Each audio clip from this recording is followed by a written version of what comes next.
Hello, everyone. Welcome to the Financial Advisors Want to Know show. Today, I have with me Bill Cates, an expert in referral and relationship marketing. Bill works with financial advisors to speed up their growth without increasing their marketing budget. Advisors tap into Bill's proven process to multiply their best clients through introductions from advocates and centers of influence. Thank you so much for joining me today, Bill. Hey, just in case anybody misunderstood, it's not Bill Gates.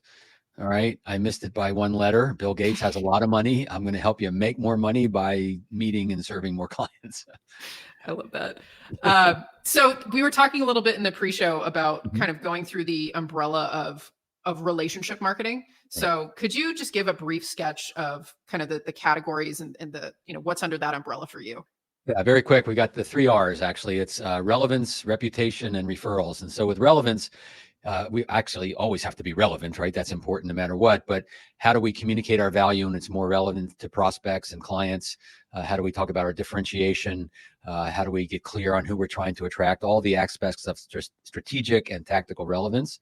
Reputation is about creating reputation for your business within a target market, generally speaking, and there are exceptions, but generally speaking, the narrower, the better. And by the way, these 3 all feed and serve and talk to each other. We used a Venn diagram to explain these 3, how they overlap. They don't exist in a vacuum. But when you create a reputation in a target market, your relevance is more compelling, right? It's easier to get referrals.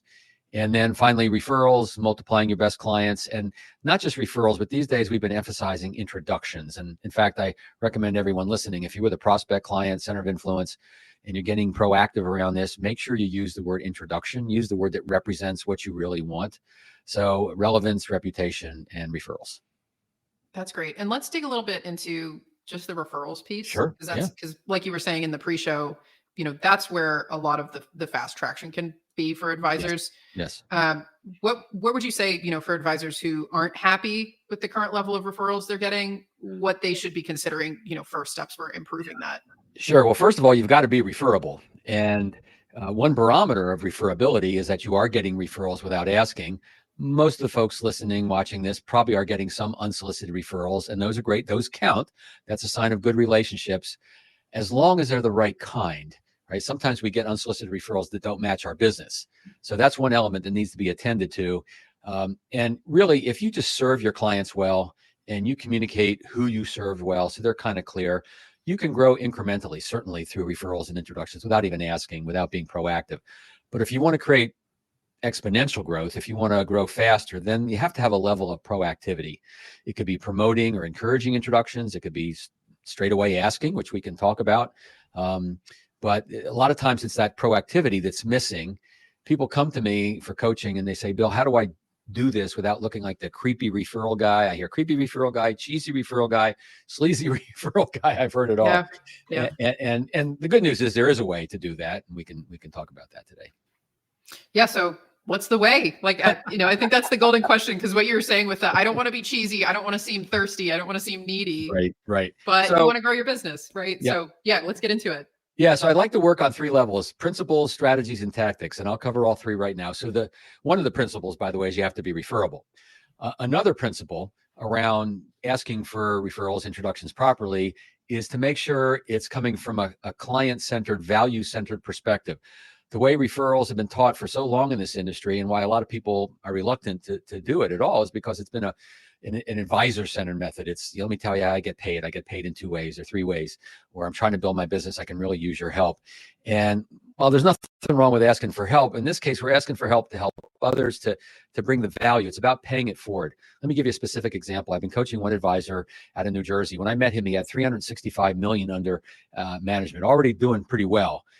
But he was reluctant to be proactive for referrals because he saw it as the old way, about being needy, asking for help, etc. And when I just showed him that he could shift his perspective and make it all about bringing the value to others and who's the next person to receive this value, boy, things really flipped for him. And he's now over $1 billion in assets under management. So that's the principle at hand. Now, strategically speaking, we want to have a process. I teach a process I call the VIPS method. Very quick. V is a value discussion. We want to make sure we check in to see that the clients are seeing the value. I is treated with importance. Make sure that we put this out in a way that will be received well. That it's not a oh, by the way, you don't happen to know anyone, do you, kind of method, because it's important work and it deserves to be treated that way. Getting permission to brainstorm, to collaborate. This is not something you do to someone. This is something you do with someone.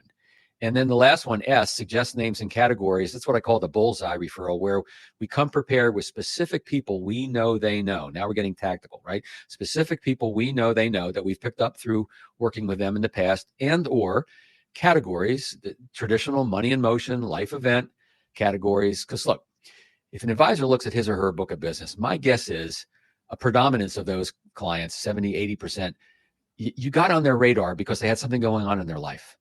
And money intersects all aspects of one's life. So these money in motion, trigger events, life events, these are good. These are tried and true ways to determine, folks, that your clients know people who should know about you.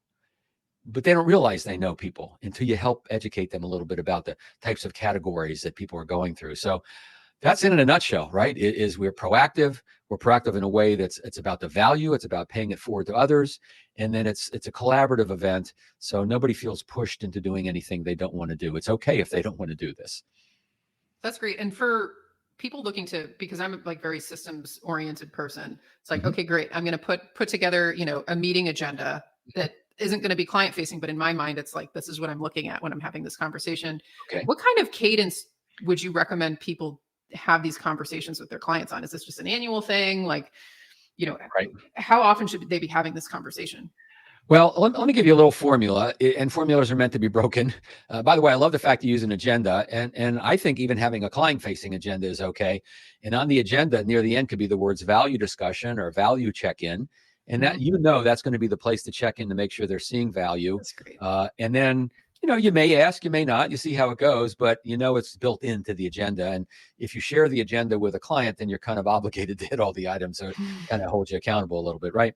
But the cadence, so we're usually not going to ask right away, first meeting, unless you have a very open personality kind of person, and it just kind of comes up naturally. But my formula is this: provide some value, check in, make sure they're seeing the value of the meeting, of the process, and then plant the seed. Don't keep me a secret, or we're never too busy to see if we can be a resource for others you care about. Next time we get together, could be discovery, could be a recommendations meeting, could be a delivery of a plan, whatever.